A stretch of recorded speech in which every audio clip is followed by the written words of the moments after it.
¿Cómo explica que las Fuerzas Armadas, sobre todo cuadros medios y bajos, estén actuando contra el pueblo venezolano? Ana, como te decía, yo creo que hoy en día el régimen tiene muchísimo menos que 30%. Sin embargo, hay sectores en los cuales el control social todavía funciona. Cada vez menos, pero todavía funciona. Y el miedo que ellos han sembrado asociado a las consecuencias que tiene no ser leal, lo recuerdan permanentemente, ¿no? En segundo lugar, y por eso te digo, yo creo que si esto hubiese sido una elección libre donde todo el mundo hubiera participado, esto hubiera quedado 90-10.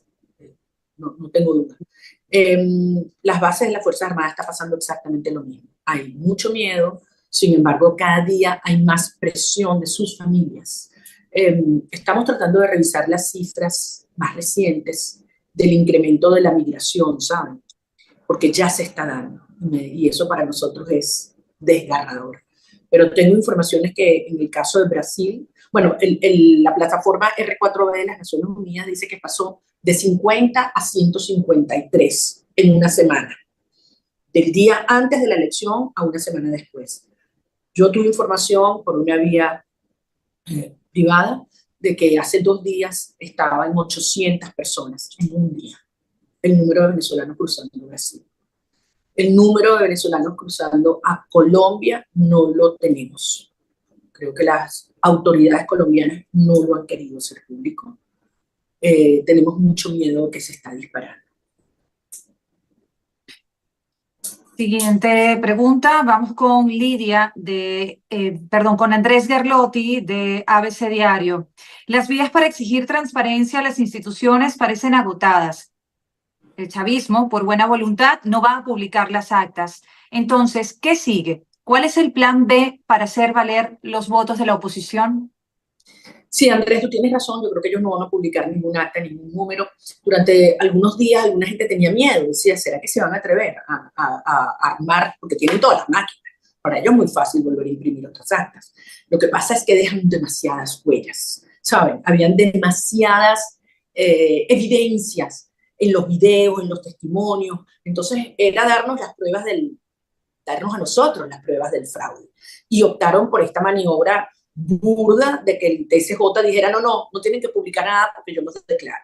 Todos ustedes saben que en la Constitución venezolana el TSJ no tiene vela en este entierro. O sea, no tiene nada que hacer. La obligación legal de publicar los resultados máximo 48 horas es del CNE y no lo van a cumplir. Entonces, ¿qué pensamos nosotros? Bueno, nuestras actas están disponibles para cualquier escrutinio, como de hecho se ha hecho hasta ahora. Y el mundo sabe que son la verdad. ¿Qué procede? Hay que reconocer a Edmundo González como lo que es, presidente electo, como hubiese ocurrido en España o en cualquier país del mundo. Edmundo González es presidente electo, de hecho, el presidente que ha sacado más votos en la historia de Venezuela. ¿Que eso va a tener alguna consecuencia inmediata en el régimen? Evidentemente no, porque eso no es suficiente. Hay que actuar en todos los planos simultáneamente. Hay que actuar a nivel de la opinión pública nacional para mantener a la gente informada, motivada. Hay que actuar en el plano internacional. Estamos convirtiendo por primera vez la causa por la libertad de Venezuela en una causa mundial. Por primera vez. El 17 de agosto vimos una movilización de más de 400 ciudades alrededor del mundo. Una maravilla de nuestra diáspora y lo vamos a seguir haciendo. Vamos a seguir poniéndole presión a aquellos que sostienen indebidamente el régimen y aumentándole el costo que hay que hacerlo de manera exponencial, aumentar el costo de la represión. A lo interno hay problemas, hay divisiones, por supuesto que las hay. Y hay actores que se nos han acercado buscando entender cómo sería un proceso de transición y qué garantías tendrían ellos. Y por supuesto que se las hemos dado. María Corina, pregunta a Lidia de Es Radio. ¿Hasta dónde están dispuestos a llegar pese al enorme riesgo que corren estando amenazados por el dictador? ¿Qué puede hacer la comunidad internacional para detener a Maduro? Lidia, lo hemos dicho, estamos decididos a llegar hasta el final. Es duro, durísimo. Nos han quitado amigos y compañeros, pero al mismo tiempo nos están dando más razones para luchar. Y lo que yo vi ayer, créanme, yo pensé que ahí no iba a ir nadie a la calle, en Caracas. La represión fue brutal. Anuncian la designación de Diosdado Cabello como ministro del Interior horas antes. Fue totalmente calculado. Inician campañas de terror en las redes. Y aún así, yo ver esos miles de venezolanos en la calle ayer en Venezuela y en otras partes, a pesar de cómo están llegando la represión hasta las comunidades, en los 335 municipios, presionando policías, como los testimonios que yo les relaté en Carúpano.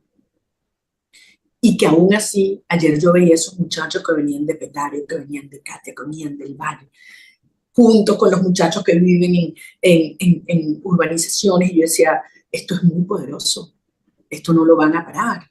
Entonces, vamos a llegar hasta el final. La comunidad internacional tiene un rol indiscutible y muy importante, porque Maduro cree, y lo dicen, que la comunidad internacional va a pasar la página después de unos días porque se va a cansar con el caso de Venezuela. Y digo, ¿por qué? ¿No se han cansado con el tema de Ucrania? Ya han seguido luchando, defendiendo el derecho de ese pueblo a vivir en libertad. ¿Por qué se van a cansar con el caso de Venezuela si fuera necesario seguir? Ahora, lo que deben entender es que nunca como hoy este régimen ha estado débil y que este es el momento de coordinar esfuerzos. ¿Cuánto tiempo va a durar este proceso? No lo sé. No sé si son horas, días, semanas, el tiempo que sea necesario. Lo importante es que cada día que pasa, nosotros estamos más fuertes. Y eso es un punto medular. El régimen quiere transmitirle a su sector, atrincherado como está en el alto mando militar. ¿Usted y Edmundo González Urrutia terminen en la cárcel o que su vida corre peligro? Asesinados, escribió la periodista. Bueno, en primer lugar, la vida de todos en Venezuela corre peligro. Todos, no necesariamente los que estamos involucrados en la política, más, obviamente, los que sí lo estamos y estamos dispuestos a hablar. La vida de todos los periodistas corre peligro. Yo veía ayer también a los periodistas colegas de ustedes, y yo se los decía al final, ustedes son unos valientes. Montarse en ese camión conmigo no lo hace cualquiera. Y estaban allí. Y la historia va a registrar los que se montaron allí y los que no se atreven a salir. Y yo no estoy jugando a nadie, porque obviamente todo el mundo teme por su vida. Yo estoy reconociendo a los que sí lo hacen. Sean políticos, sean periodistas, sean los motorizados que nos trasladan, que nos cuidan. Por supuesto, cada ciudadano que eleva la voz. Así que yo sí creo que la designación de Diosdado Cabello tiene como objeto enviar señales a lo interno, buscando generar terror, pero no creo que además que él sea peor que el que estaba antes, y ni que logre intimidar a un país. No lo creo. Pregunta de Diego López Amor Gutiérrez de The Objective. ¿España le ha ofrecido refugio en la embajada o asilo en España ante la represión del régimen chavista? Muchas gracias. Gracias, Diego. Yo prefiero no elaborar en las oportunidades y las que nos han negado por razones obvias de cara al hecho de que quizás algunos compañeros puedan necesitarlo. Seguimos. Vamos con Daniel Herrero de Europa Press. La Fiscalía acaba de citar por tercera vez a Edmundo González y deja claro que ordenará su arresto si no acude. ¿Acudirá el candidato a esta tercera citación? Respecto a la posibilidad de unas segundas elecciones, ¿la rechaza de plano o estaría dispuesta a una segunda cita si hay observadores externos de bloques respetados como la Unión Europea? Yo les quiero hacer una pregunta. ¿Qué tal si el año pasado, ante las elecciones españolas, la propuesta externa hubiese sido repítenla porque no nos gustaron los resultados? ¿Qué hubiera hecho la sociedad española? ¿Qué hubieran hecho ustedes? Nosotros fuimos a unas elecciones con las reglas de la tiranía, todo en contra. ¿Cuántas personas nos dijeron que era imposible que ganáramos esa elección? Otros nos dijeron que éramos irresponsables por aceptar esos términos. No permitieron que yo fuera candidata, habiendo ganado las primarias. No permitieron que se inscribiera Corina Lloris. No permitieron que los venezolanos afuera se inscribieran. No permitieron que los jóvenes se inscribieran. no pudimos hacer campaña de publicidad. Yo no estuve en una sola entrevista en televisión o radio nacional. No permitían que nos moviéramos. Alquilábamos un camión de sonido y se lo llevaban preso esa noche y lo buscaban en su casa. Los últimos recorridos los tuvimos que hacer sin sonido, simplemente saludando a la gente o pegando gritos para que la gente nos escuchara. No tuvimos publicidad, no repartimos volantes, nos cambiaron los centros de votación, nos impidieron que los testigos inscritos en otra mesa pudieran ser testigos para darle más protección en los centros. Nos cambiaron centros de votación última hora, nos mudaron a la gente, nos atacaron físicamente y arrasamos. Entonces, como no le gustan los resultados, hay que repetirlos. ¿Cuántas veces se repite la elección? Hasta que el resultado le guste a la comunidad internacional o le guste a Maduro. Entonces, ¿para qué hacemos elecciones? Si el resultado se decide a nivel de un grupúsculo, no hagamos elecciones y quitemos la careta. Es inadmisible lo que se le está planteando a la sociedad venezolana. La sociedad venezolana emitió a través de la soberanía popular, como establece la Constitución en su artículo 5, un mandato. Y de allí parte cualquier negociación. Reconocer la voluntad del pueblo expresada con toda la adversidad de manera contundente. Así que hoy hay que reconocer que Edmundo González Urrutia es el presidente electo de Venezuela. Y eso es lo que nosotros exigimos a la comunidad internacional. Yo quisiera ver a España liderando el proceso del reconocimiento de Europa a Edmundo González Urrutia, como lo han hecho otros países ya en América Latina. Y por supuesto que no va a acudir, porque todos sabemos que estamos hablando de un sistema totalitario donde hay un control absoluto. El mundo ya fue juzgado. Y les digo algo, al contrario, por favor estén pendientes, porque creo que el próximo paso puede ser el allanamiento de su casa, de la casa del presidente electo, en las próximas horas. Y yo quiero ver cómo aquí mundialmente se genera una reacción para que entendamos lo que esto se trata. O sea, invadiendo la casa, la residencia, donde por supuesto él no está, porque está resguardado, al igual que yo. Pero la presión que están sufriendo nuestras familias, nuestro entorno. Mi oficina fue ultrajada, ustedes lo saben. Mi oficina. La vandalizaron, se llevaron todos los equipos. Entonces, ¿de qué estamos hablando? Obviamente no va a ir, Daniel. Y el presidente electo tenemos que protegerlo todos. María Corina, el periodista Wender Enrique pregunta, ¿no pasará lo mismo que pasó con el gobierno interino? ¿En qué sentido? Dice, si nombrarán gabinete, ministros y embajadores. Ahí lo dejo. Bueno, aquí son dos cosas totalmente distintas. Hace 5 años hubo, 6 años porque la elección fue en el 2018, un vacío de poder que la Asamblea Nacional de entonces apeló a un artículo constitucional para constituir un gobierno interino. Eso fue una cosa. Hoy estamos frente a una situación diametralmente opuesta. Fuimos a una elección reconocida por el mundo y por los venezolanos, aunque otras cosas, debo decir, desinvitaron a los observadores internacionales como la Unión Europea y expulsaron a las personas que nosotros invitamos para que observaran el proceso de manera independiente. No los dejaron entrar, los deportaron a diputados de la República, senadores, europarlamentarios. Los deportaron, no solamente los españoles, los chilenos, los colombianos, los mexicanos, los ecuatorianos, los peruanos.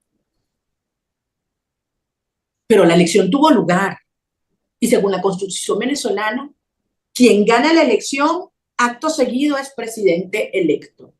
Y el 10 de enero, Edmundo González Urrutia va a juramentarse como presidente de la República y nuevo comandante en jefe de la Fuerza Armada Nacional. Magdalena Cárdenas Reverón, de Hispanos Media. Hoy el ministro de Interior de España da por descartado que el régimen presente las actas del fraude y hace un llamado a un arreglo en democracia entre los propios venezolanos. Por otra parte, ¿en qué etapa está la negociación con Brasil y Colombia? ¿Cree usted que Lula y Petro son los actores más idóneos para presentar y dirigir la negociación con el régimen? Mire, yo estoy de acuerdo con el ministro, yo creo que ya esta discusión de las actas hay que darla por terminada. Todo el mundo sabe lo que ocurrió, el régimen no va a presentar números porque las actas que tienen demuestran la victoria del mundo. Eso es así. Y ya no, yo creo que ya seguir pidiéndole al régimen que entregue actas es retórico. No te vas a encontrar contra un camino cerrado. Ya ellos usaron a su absolutamente tribunal del horror, que es el TCJ, para decir no, no se van a publicar las actas. Entonces hay que avanzar. ¿Qué debe ocurrir? Designar, calificar a Edmundo González como presidente electo y sí llevar adelante toda la presión para que podamos avanzar en una negociación que establezcan los términos de esa transición, en la cual se den garantías a todas las partes. Garantías sobre las cuales, no, por razones obvias, ustedes comprenderán, no voy a entrar en detalles ex antes de la negociación, porque todo dependerá del momento y los términos en los cuales esta termina dándose. Yo sí creo que la comunidad internacional debe seguir exigiendo y elevando el costo de la represión y de la permanencia arbitraria y legítima de Maduro, de manera que entienda que por su propio bien él mismo debe facilitar esa transición. Con relación a la iniciativa de los gobiernos de Brasil y de Colombia, ustedes han escuchado nuestra posición, nosotros estamos abiertos, hemos colaborado, tenemos comunicación fluida con ambos gobiernos. Sí creemos que tiene que acelerarse porque hay quienes piensan que esto se puede terminar convirtiendo en un mecanismo de darle largas a una situación que es claramente de emergencia. Y déjenme mencionar aquí una cosa brevemente sobre lo que está pasando en Venezuela hoy. Aquí se están dando unas fuerzas que combinadas, cada una por sí sola, es potencialmente muy, muy conflictiva. Combinadas, esto se exponencia. Uno es la rabia profunda de un país que dice: a mí no me vas a robar, no nos vas a despojar del ejercicio de la soberanía popular y del triunfo que tuvimos. En segundo lugar, la indignación, el dolor y el miedo de una represión brutal, cruel, que es terrorismo de Estado. Y en tercer lugar, el deterioro que ya se está sintiendo en la economía y que afecta los sectores más humildes del país. Yo tengo terror de lo que ya está empezando a darse en términos de caída del consumo.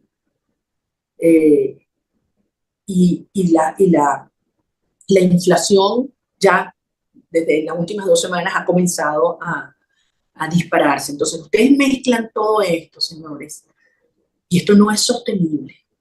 ¿Qué hace la gente? Bueno, la gente huye por la frontera, una estampida de 3, 4, 5 millones, o la gente se expresa internamente con una altísima conflictividad social. Y la única manera de evitar una y otro es a través de una transición que le dé a los venezolanos la seguridad de que vamos a avanzar en un proceso donde no solamente va a haber justicia, paz, también prosperidad. Ahora, el tiempo está pasando.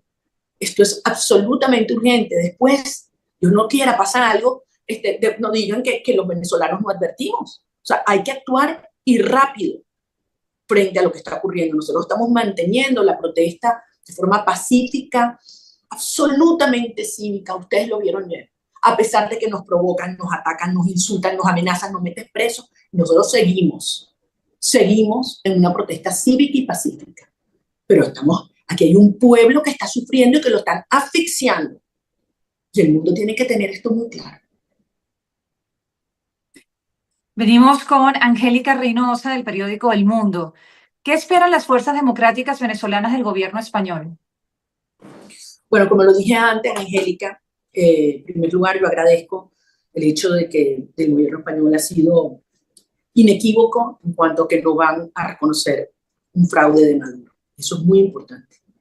En segundo lugar, también reconozco las advertencias que se han hecho sobre directas, digamos, públicas o privadas, sobre la violación a los derechos humanos y la represión. Lo agradezco, como le agradezco esto a todos los gobiernos del mundo que también se han manifestado al respecto. Yo espero que el gobierno español lidere en Europa el reconocimiento del Mundo González Urrutia como presidente electo.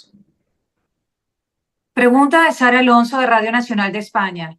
Hoy Edmundo González tiene previsto dirigirse a los ministros exteriores de la Unión Europea que debaten adoptar una posición conjunta con respecto a Venezuela. Pasado un mes, cuando parece que las actas no van a ser publicadas, ¿qué esperan de los 27? ¿Qué puede hacer la Unión Europea para que la situación en su país se resuelva? Gracias, Sara. Mucho. Efectivamente, en su condición de presidente electo, Edmundo González Urrutia se dirigió hoy a los 27 países, a los 27 cancilleres, y como estaba el señor Josep Borrell, y transmitió claramente la visión de Venezuela y los venezolanos en esta hora, lo que representa para nosotros el hecho que Europa no haya reconocido ningún país, la farsa de Maduro, el fraude de Maduro, que haya unanimidad en sus posiciones, en un contexto global de tantas dinámicas y conflictos que han dividido a las distintas alianzas o regiones. El caso venezolano ha sido un caso donde hay que reconocerlo en un espectro amplísimo, ha logrado el apoyo. Lo veíamos ayer en el Senado chileno, ayer no, anteayer, donde por unanimidad se plantea reconocer a Edmundo González como presidente electo, por unanimidad, es decir, todos los grupos políticos. Lo vemos en España también, el PP, PSOE, Vox, Coalición Canaria, PNV, es decir, pocos temas tienen este espectro tan amplio desde el punto de vista de la posición. Ahora, creo que hay que ir mucho más allá. El costo de la represión hay que incrementarlo. Maduro tiene que saber que no puede matar gente, perseguir como si fuera realmente una carnicería y que simplemente no va a pasar nada. Sí va a pasar, hay consecuencias. Y nosotros esperamos unas posiciones mucho más firmes y acciones mucho más concretas de las democracias del mundo. Los venezolanos estamos haciendo todo lo que podemos hacer y lo hemos hecho bien, en condiciones absolutamente adversas. Fuimos a la campaña, ganamos la elección, demostramos nuestra victoria, seguimos en la calle a pesar de todo, los venezolanos dentro y fuera, porque lo que está haciendo la diáspora venezolana es algo admirable. Gracias a los venezolanos afuera logramos convertir la causa de Venezuela como digo, en una causa global. ¿Vieron lo que pasó ayer? Siendo un miércoles, mitad de semana, lo que pasó el 17, llenamos la Puerta del Sol. Esto está ocurriendo en todo el mundo y no va a parar. Ahora necesitamos a Europa con nosotros. Muy bien. José Carlos Villanueva, director de Marbella Confidencial, también hace esta pregunta relacionada con algunas de las respuestas que ella ha dado María Corina Machado con relación a las declaraciones del ministro Álvarez, que ha asumido que las autoridades venezolanas no van a presentar las actas y hace mención un punto importante. ¿Qué opina usted sobre la propuesta de la Unión Europea que estudie herramientas para propiciar un diálogo entre Caracas y la oposición? A mí, sin lugar a duda, me parece muy interesante que la Unión Europea, como Unión Europea o algunos de sus países, puedan involucrarse y aquellos que tienen interlocución con Maduro se lo hagan entender.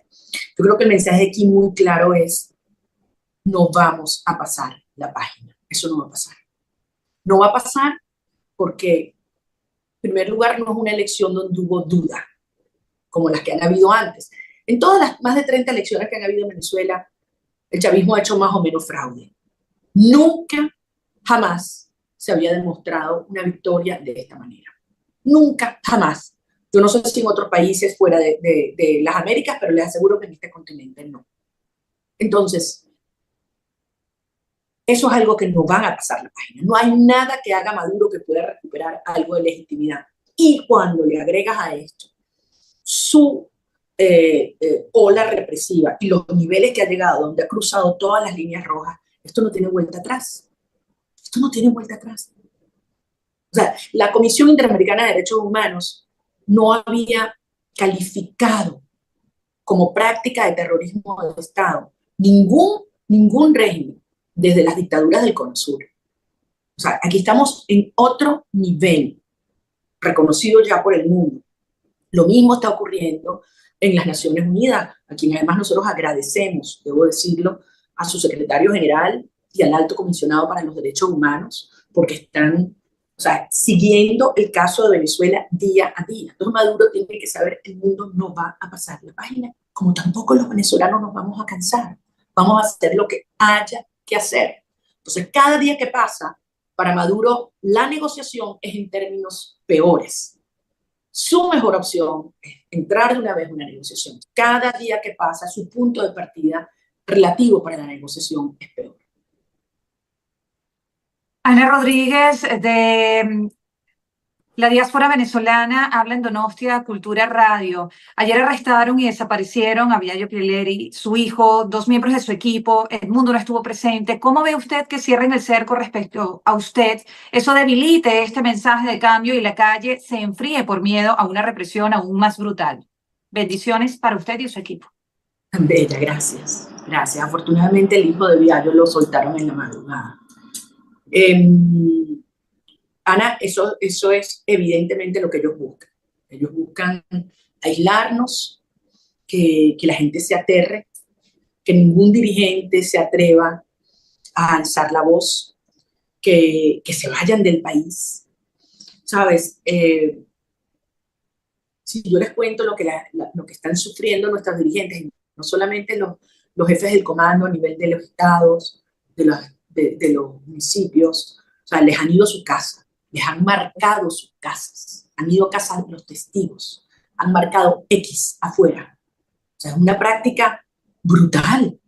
Es decir, tienen carros del SEBIN o incluso paramilitares vestidos de negro que ya no sabes tú si son de un cuerpo de seguridad, si son militares, si son paramilitares, no sabes. Hombres de negro con armas largas y pasamontañas que se llevan a la gente. Entonces, obviamente esto aterra. Y por eso nosotros planteamos con mucha responsabilidad. Si nosotros no vamos a dar la calle, pero vamos a hacer una calle inteligente, prudente, irreverente, consciente, porque también tenemos que protegernos y hay que cuidarnos. Ahora, yo hablé mucho con Viaggio antes del día de ayer y él sabía que estaba siendo seguido y perseguido. Y, y créame, me conmueve porque antes de llegar yo al camión, él había llegado de primero ayer y lo habían estado persiguiendo, se logró escapar y volvió a la concentración. Yo le dije, ¿qué haces tú aquí? Porque sabíamos que lo estaban persiguiendo. Me dijo, yo no te voy a dejar sola. Testimonio de mucha fortaleza. Y ellos creen que con estos golpes nos debilitan. Se equivocan, se equivocan. Una vez más se equivocan. Estos golpes nos dan más razones para seguir. Nosotros vamos a liberar a Vial, y a Perkins, y a Henry, y a Gavito, y a Freddy Superland, y a todos aquellos que han agarrado, y a todos estos muchachos. Mucha gente no conoce su nombre, pero que son nuestros hijos también. Pero ayer le decía, a alguna gente les sorprendió, pero yo sé que ese mensaje llega a las cárceles. Llega a las cárceles. Yo le decía a estos niños nuestros, se los han llevado a cárceles comunes. A cárceles comunes. No sé si ustedes vieron ese testimonio de los guayos en Carabobo, donde están los padres en una reja y se están llevando en autobuses a sus niños. Una cosa, de verdad, las imágenes más desgarradoras e indignantes que yo he visto en estos 25 años de chavismo. O sea, es una cosa sádica, realmente. Y todos los venezolanos sentimos que esos son nuestros hijos. Yo le decía ayer, y yo sé que ese mensaje les llega, a los presos comunes de estas cárceles, cuídennos a nuestros niños, cuídennos. Y ellos saben cómo hacerlo. Y es un momento en el cual estas cosas duelen mucho, pero fortalecen y dan más urgencia, no debilitan, no nos paran. Pregunta de Matías Pérez Weber, de la Deutsche Welle en español. Ha pasado un mes tras las elecciones del 28 de julio, el CNE no ha publicado las actas electorales, pero la Corte Suprema ya confirmó la reelección de Nicolás Maduro. ¿Qué le hace ser tan optimista para pensar que la situación pueda cambiar? ¿Cuál sería el factor decisivo ahora que la situación cambie y no acabe pareciéndose a la de Juan Guaidó, que fue reconocido por muchos gobiernos, pero nunca pudo gobernar? Bueno, Matías, yo creo que cualquiera, y yo sé que es tu caso, que conoce la situación venezolana, entiende que son dos situaciones absolutamente, diametralmente distintas. En primer lugar, no es la misma Venezuela de lo que ha ocurrido en estos 6 años. En ese momento el chavismo ya era minoría, pero hoy toda la estructura del chavismo se ha descalabrado y ellos lo saben. Lo constatamos en diciembre del año pasado cuando convocaron al absurdo referendo sobre el Esequibo, tratando de provocar un conflicto con Guyana. Y ahí la movilización fue absolutamente exigua, después que le metieron toda la plata del mundo. Pero además lo demostramos ahora cuando ellos se la estaban jugando toda. Entonces, ellos quedaron absolutamente en evidencia en cuanto a al reducto que les queda de apoyo y incluso al repudio que tienen en las propias estructuras medias y bajas de las Fuerzas Armadas. Señores, hay más de 300 militares presos. Eso tampoco se habla, no se dice. Entonces, evidentemente, ellos han recurrido a la violencia, lo cual hace que la gente se cuide. Obviamente hay que actuar con inteligencia, con prudencia, con resiliencia. Pero eso no significa que ellos están más fuertes, Matías. Todo lo contrario. Además han perdido contacto total con la realidad. Es una cosa absurda cuando uno los escucha, los argumentos que utilizan, tratando de intimidar a la gente, de burlarse del dolor de las madres venezolanas. Eso genera una reacción pero monumental, o sea, de que se esparce en contra. Y cuando un sistema totalitario da esas demostraciones de que han perdido el control de la realidad, para mí eso es un indicador de que ya está en un proceso de degradación indetenible. Entonces, tú mencionas lo del TCJ, yo creo que fue el error más grande que pudieron hacer. Yo creo que les salió fatal.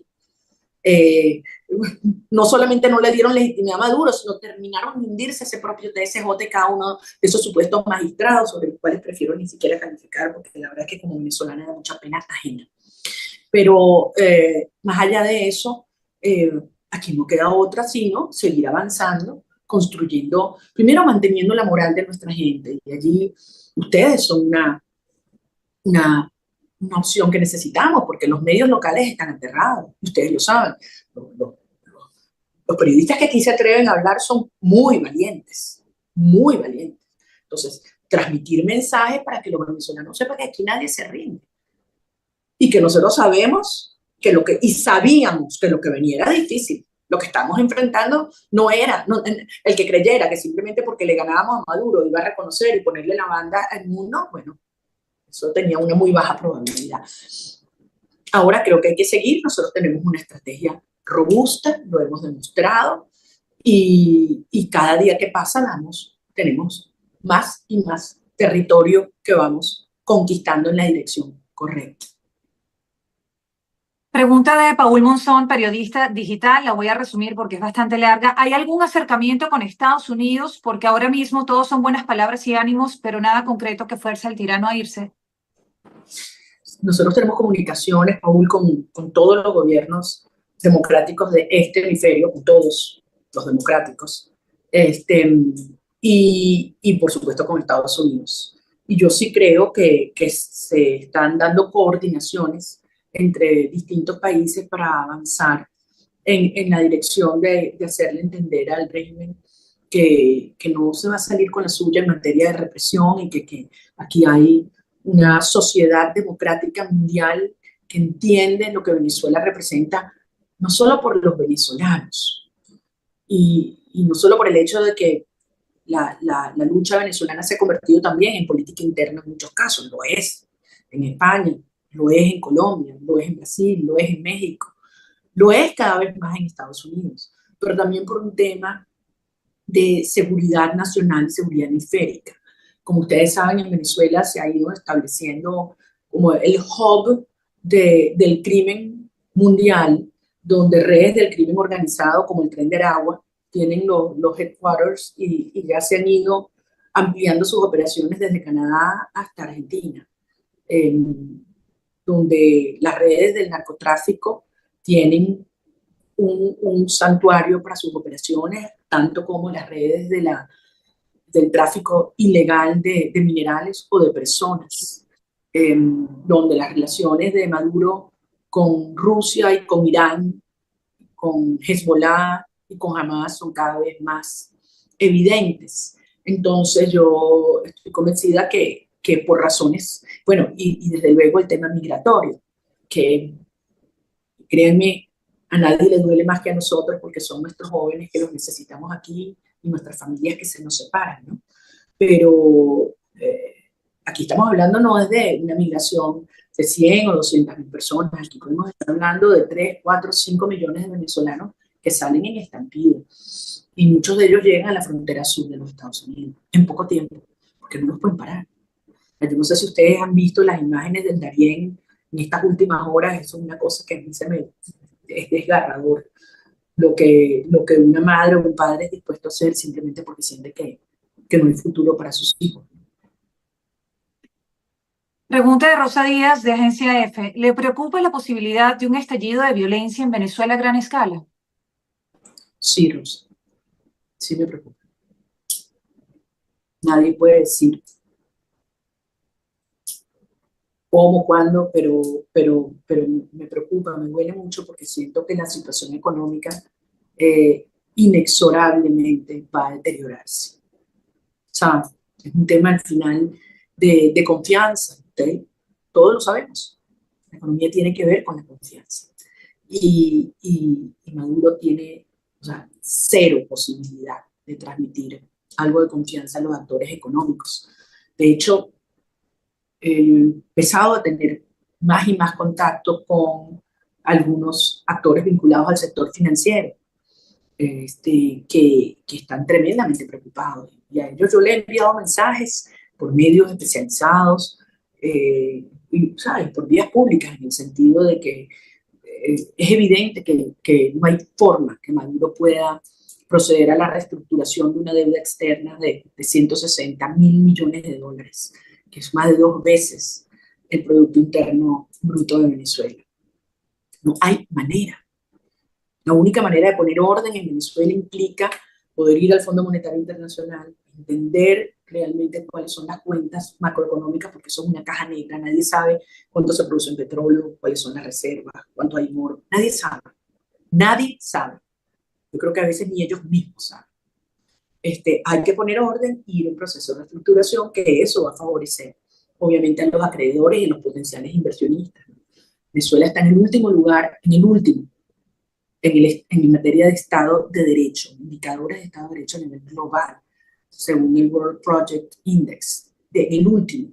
Ustedes me dirán quién, en su sano juicio, va a invertir más allá de lo que implica hoy el costo reputacional para ciertas empresas que quieran hacer negocio y darle plata a un régimen que usa esa plata para secuestrar niños o violar mujeres.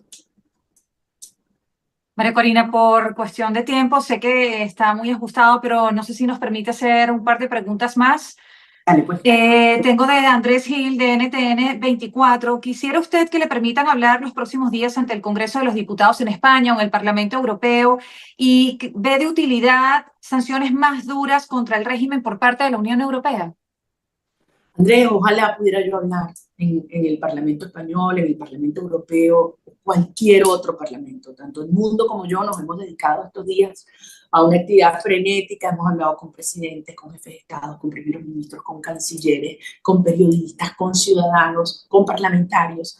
Es decir, y lo están haciendo también nuestros equipos. Nuestros equipos allá con José Antonio en España, todo el mundo son una maravilla.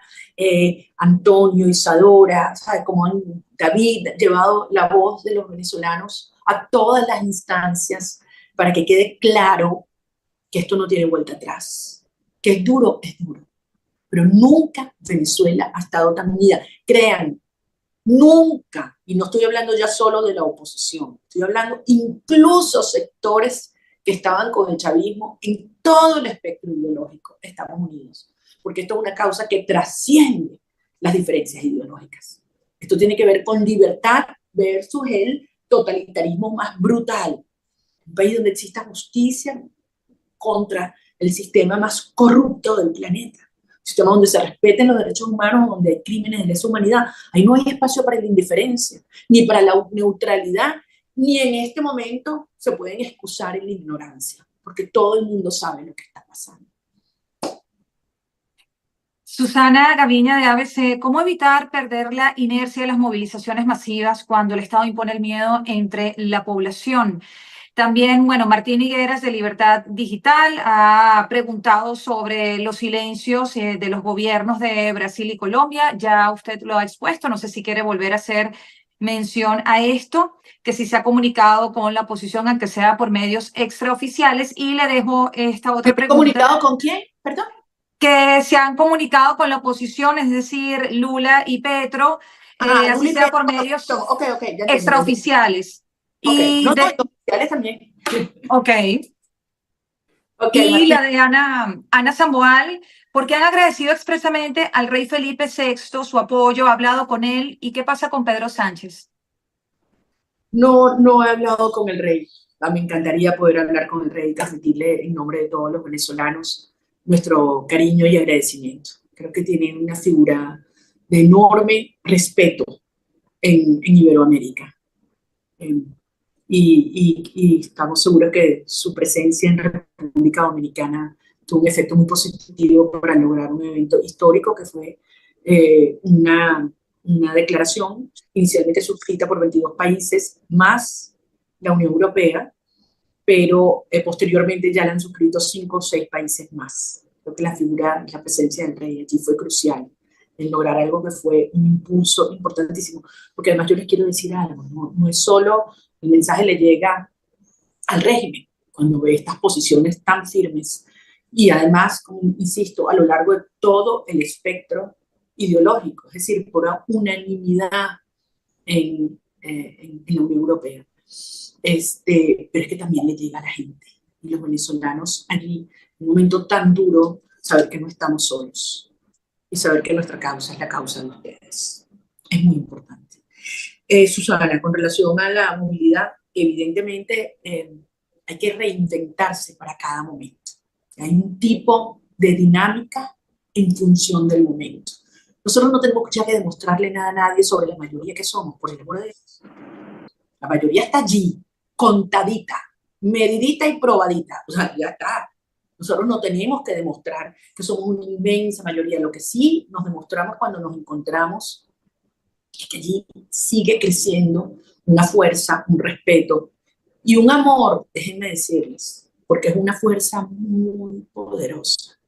Cuando uno sale a la calle y la gente te dice te amo, te quiero, nos abrazamos, nos vemos, esto es muy poderoso. Y eso está pasando en las comunidades.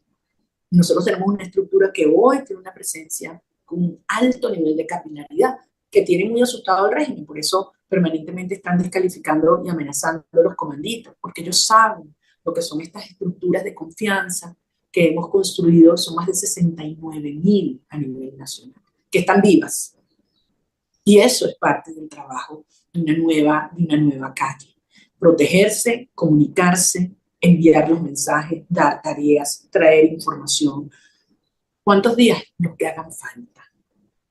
Pero yo estoy convencida que esto se está acelerando, no lo contrario. Y que nos estamos moviendo en la dirección de la liberación del país. Yo les decía, esto es un movimiento de redención por la liberación de Venezuela. Por eso esto es tan profundo. O sea, quienes ven esto y se quedan como si esto fuera un proceso electoral, creo que es un abordaje absolutamente superficial. Lo que ha ocurrido en Venezuela es mucho más profundo y trascendente. Para mí esto es el cierre de un ciclo político, el inicio de una nueva era. Por eso yo digo, la negociación no ha comenzado, pero la transición sí. Y eso es importante, y los venezolanos lo sabemos. Los venezolanos lo sabemos. Que vienen unas etapas complejas, complejísimas. complejísimas y peligrosísimas también. Y por último, Martín, sí tenemos comunicación, yo lo he dicho, y también lo han dicho ellos, a través de las cancillerías de los gobiernos de Brasil y de Colombia, y tenemos una comunicación fluida y respetuosa. Han tenido una posición prudente en algunos casos porque consideran que eso permite su interlocución y no cerrar los canales, pero bueno, suscribieron por consenso hace 2 semanas una declaración de la Organización de Estados Americanos donde firmaron 28 países. Eso es un enorme hito. Entonces, nuevamente, este hemisferio, que quizás igual que la Unión Europea, quiero decir, las Américas, tiende a dividirse frente a la mayoría de los temas mundiales, si hay algo que unifica, es la lucha por la libertad, por la dignidad, por el regreso de los venezolanos a casa, por la democracia en nuestro país. Así que muchas gracias a todos. María Corina, quisiera rescatar una reflexión y también dentro de la pregunta del periodista Paul Monzón, de Periodista Digital, se quedan varias preguntas por fuera, sabemos por los temas de tiempo, y él decía que con relación a ese acercamiento con Estados Unidos, pues antes que nada felicitarle por su lucha constante. Maduro no se va a ir por las buenas, así que tendrá que ser por las malas, que va a tener que recibir ayuda internacional, y por eso sí ha habido algún acercamiento con Estados Unidos, porque ahora mismo todos son palabras y ánimos. Recuerde que la Revolución Francesa empezó con el asalto a la Bastilla. Al final creo, lo digo a título personal, que vas a tener que emular a los franceses de entonces. Costará mucho, pero se logrará. Gracias. Los venezolanos tenemos nuestros métodos. Nos dijeron que era imposible levantar un país y lo hicimos. Nos dijeron que era imposible hacer primarias sin el régimen y sin el CNE y las hicimos. Que era imposible que yo ganara las primarias y lo logramos. Que era imposible hacer una elección el 28 de julio y lo hicimos. Que era imposible que el mundo fuera candidato, se inscribiera y lo dejaran participar. También lo logramos. Y por último, que el fraude era imbatible y que no había manera que lo íbamos a demostrar. Tenemos una secuencia de victorias a la venezolana. Yo creo que el día de mañana quizás los franceses van a estar estudiándonos a nosotros también. Perdonen la falta de humildad, pero yo me siento muy orgullosa de lo que ha hecho la sociedad venezolana. Más de 1 millón de venezolanos desplegados como voluntarios el 28 de julio. Y en una reunión de estos días nos decía un gurú de estos, de democracia del planeta, así súper conocido, no sé cuántos libros, maestrías, PhD, toda la cosa, famosísimo, nos decía, ustedes no se han dado cuenta de lo que hicieron. Y yo, ¿cómo? Ustedes, los venezolanos, no se han dado cuenta de lo que han hecho.